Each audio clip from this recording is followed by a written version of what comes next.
Apa kabar Bapak Ibu petani sawit Indonesia? Semoga kita semua selalu dalam keadaan baik, damai, dan sejahtera. Ternyata melakukan pekerjaan semprot secara total di areal kebun kelapa sawit tidak bagus Bapak Ibu. Ada beberapa dampak kerugian yang akan timbul akibat pekerjaan semprot total tersebut. Baiklah Bapak Ibu petani sawit Indonesia, apa saja dampak kerugian bagi petani sawit jika melakukan pekerjaan semprot total? Kemudian, bagaimana seharusnya pekerjaan semprot di areal kebun kelapa sawit yang ideal?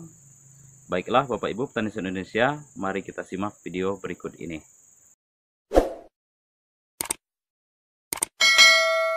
Saat ini saya sedang berada di satu kebun kelapa sawit yang sudah dilakukan pekerjaan semprot secara total.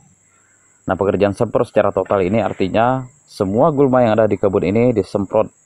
Bapak Ibu bisa melihat hampir tidak ada lagi gulma-gulma yang tersisa di kebun kelapa sawit ini. Ternyata dalam berbudidaya kelapa sawit, pekerjaan semprot total ini kurang baik Bapak Ibu, karena bisa menimbulkan kerugian bagi kebun kelapa sawit kita sendiri. Nah, apa saja Bapak Ibu kerugiannya? Yaitu yang pertama, dari segi biaya Bapak Ibu. Tentu saja kalau kita melakukan penyemprotan total seperti ini, kita akan mengeluarkan biaya yang cukup besar. Nah, biaya yang besar tersebut ditimbulkan dari pemakaian herbisida pasti lebih banyak, kemudian pemakaian tenaga kerja juga akan lebih banyak juga Bapak Ibu. Nah, sehingga biaya yang kita keluarkan untuk membeli herbisida dan membayar tenaga kerja menjadi lebih besar. Sementara kita ketahui saat ini harga herbisida pun ikut naik Bapak Ibu. Nah, itu kerugian yang pertama. Kemudian yang kedua, jika kita melakukan penyemprotan total seperti ini, rawan terjadi erosi Bapak Ibu. Karena tidak ada lagi gulma-gulma penahan. Jika terjadi hujan lebat, maka arus air akan bergerak kencang Bapak Ibu.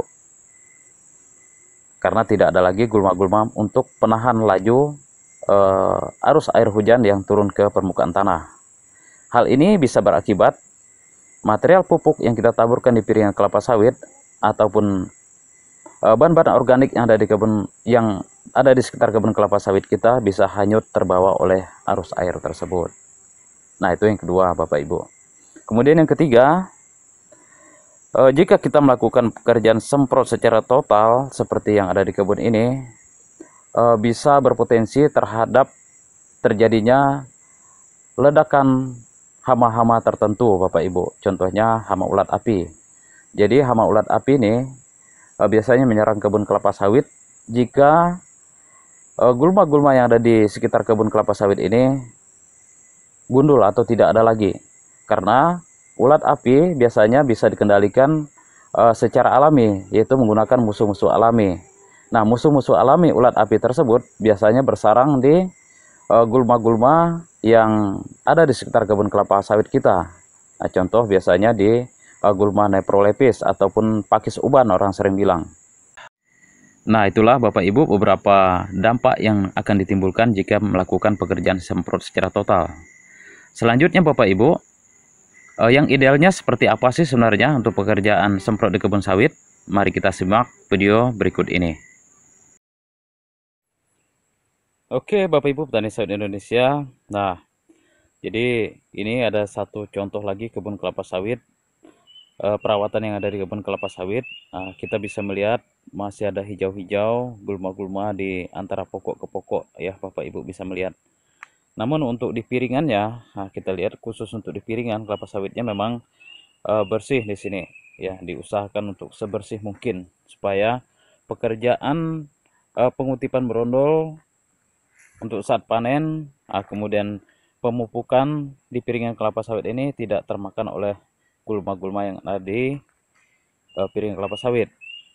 Namun kita lihat memang di antar pokok ke pokok masih ditumbuhi gulma-gulma Bapak Ibu ya. Kita lihat ada gulma kayu tapi kecil ya, kemudian ada rumput-rumputan.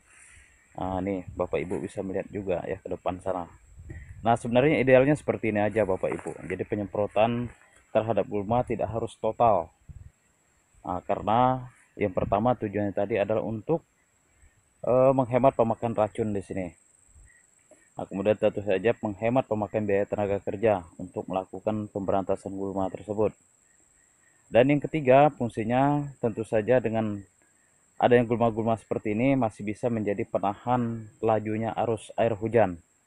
Sehingga begitu sampai ke piringan kelapa sawit, arus air tersebut sudah lemah, sehingga material pupuk yang kita taburkan di piringan kelapa sawit ini pun tidak serta-merta terbawa oleh air tersebut. Efektivitas pemupukan bisa lebih baik di areal dan kondisi yang seperti ini. Namun satu hal Bapak Ibu, ketika kita memelihara gulma-gulma yang ada di gawangan seperti ini, tentu saja jangan sampai gulma yang sudah tumbuh ini contoh ini kan tinggi nih. Jangan sampai gulma-gulma seperti ini bisa melampaui pohon kelapa sawit yang kita tanam.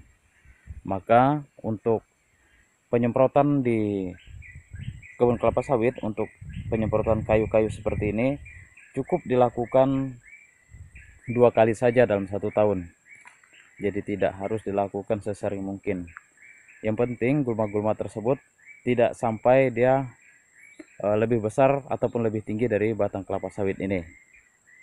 Nah itu Bapak Ibu, kenapa kita tidak perlu membuat kebun kelapa sawit itu seperti taman yang memang secara pandangan mungkin nampak kelihatan indah, namun secara fungsi sebenarnya penyemprotan secara total itu bisa memberikan dampak-dampak negatif seperti yang kami sampaikan di awal tadi.